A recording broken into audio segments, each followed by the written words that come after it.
आपल्या व्यवसायात आपण बऱ्याच काळापासून एक गोष्ट ऐकत आलोय की रोख रक्कम किंवा कॅश हाच व्यवहार करण्याचा सर्वोत्तम मार्ग आहे. का? कारण त्यात कोणतीही अतिरिक्त फी नसते, बरोबर ना? कॅश इज किंग हे वाक्य तर आपण किती वेळा ऐकलं असेल. ते एकदम सुरक्षित वाटतं, आपण ते पाहू शकतो, त्याला स्पर्श करू शकतो, त्यामुळे हा विश्वास बसणं अगदी स्वाभाविक आहे. पण जरा थांबा, विचार करा की ही कल्पनाच एक मोठा महागडा भ्रम असेल तर? आज आपण याच भ्रमाच्या पडद्याआड दडलेले सत्य पाहणार आहोत. तर आजच्या या विश्लेषणात आपण कॅश इज किंग या मिथकापासून सुरुवात करू. मग पाहू रोख रकमेवरचा छुपाकर काय असतो. त्यानंतर पेमेंट मागे दडलेलं मानसशास्त्र समजून घेऊ, कॅशकडून डिजिटलकडे जाण्यासाठी एक सोपी रणनीती पाहू आणि शेवटी डेटा डिव्हिडंडचे फायदे काय आहेत हेही जाणून घेऊ. चला तर मग सुरुवात करूया आपल्या पहिल्या मुद्द्यापासून, कॅश मागे दडलेला तो छुपा कर. आपल्याला नेहमी वाटतं की कॅश म्हणजे फुकट, पण खरं तर तसं अजिबात नाही. त्याची एक छुपी किंमत आपल्याला मोजावी लागते.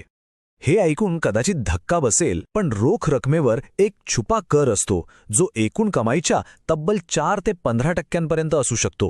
हो, हे खरं आहे.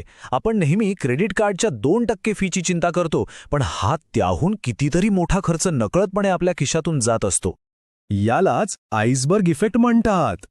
म्हणजे कसं की जसं समुद्रातल्या हिमनगाचा फक्त थोडासाच भाग पाण्याच्यावर दिसतो आणि त्याचा प्रचंड मोठा भाग खाली दडलेला असतो, तसंच काहीसं कॅशच्या बाबतीत आहे. आपल्याला फक्त आलेली रोकड दिसते, पण त्यामागे दडलेला प्रचंड खर्च दिसत नाही. आता यातले 2 सगळ्यात मोठे छुपे खर्च कोणते? पहिला आहे लेबर टॅक्स, म्हणजे कॅश मोजण्यात, ती सांभाळण्यात आणि बँकेत जमा करण्यात जाणारा वेळ आणि माणसांचे कष्ट.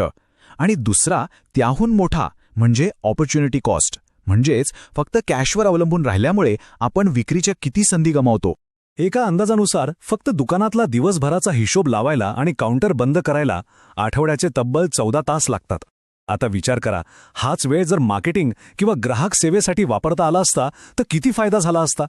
ठीक आहे, हे झालं व्यवसायाच्या बाजूने. पण आता आपण दुसऱ्या बाजूने पाहूया, म्हणजे ग्राहकांच्या मानसिकतेकडून. पेमेंटची पद्धत त्यांच्या खरेदी करण्याच्या सवयीवर नेमका कसा परिणाम करते हे समजून घेऊया.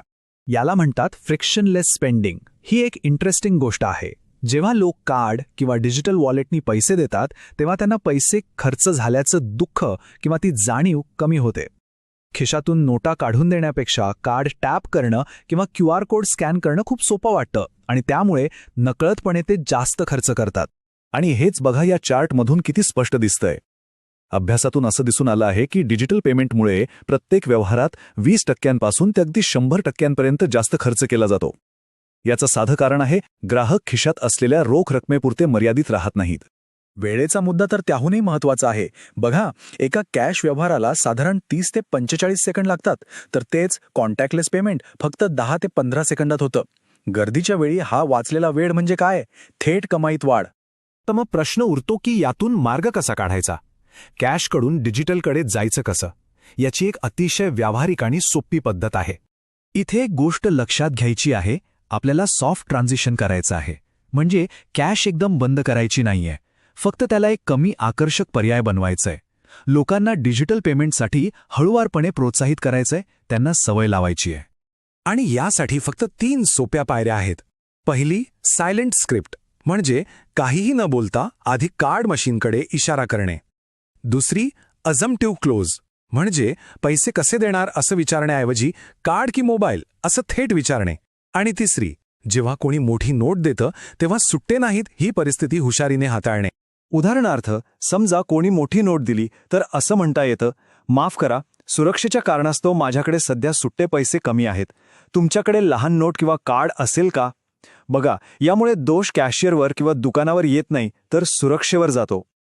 आता आपण येऊया सगळ्यात महत्त्वाच्या फायद्याकडे.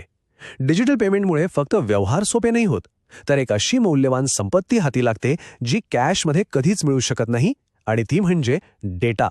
यालाच डेटा डिव्हिडंड म्हणतात. बघा, जेव्हा एखादा ग्राहक कॅशने पैसे देतो तेव्हा तो कोण आहे, कुठून आला हे आपल्याला कळत नाही. तो अनामिक असतो. पण डिजिटल पेमेंटमुळे ग्राहकाची मौल्यवान माहिती मिळते.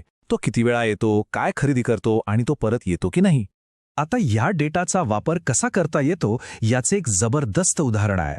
समजा तुमचा एक नियमित ग्राहक 45 दिवस आलाच नाही, तर तुमची सिस्टम त्याला आपोआप तुमची आठवण येते असा ईमेल पाठवते. तरीही तो आला नाही तर एका आठवड्यानंतर त्याला 10% सवलतीची ऑफर पाठवली जाते. हे म्हणजे जणू काही एक ऑटोमॅटिक मार्केटिंग मॅनेजरच आपल्यासाठी काम करतोय. तर सांगायचा मुद्दा हा आहे की डिजिटल पेमेंटसाठी जी काही थोडीसार फी लागते त्याला खर्च म्हणून पाहू नका. ती एक गुंतवणूक आहे. ही गुंतवणूक आहे वेळेत, सुरक्षित आणि सगळ्यात महत्त्वाचं म्हणजे तुमच्या व्यवसायाला पुढे नेणाऱ्या मौल्यवान माहितीत. म्हणूनच या सगळ्या विश्लेषणातून एकच गोष्ट स्पष्ट होते की आजच्या काळात फक्त कॅशवर अवलंबून राहणं ही एक मोठी व्यावसायिक चूक ठरू शकते.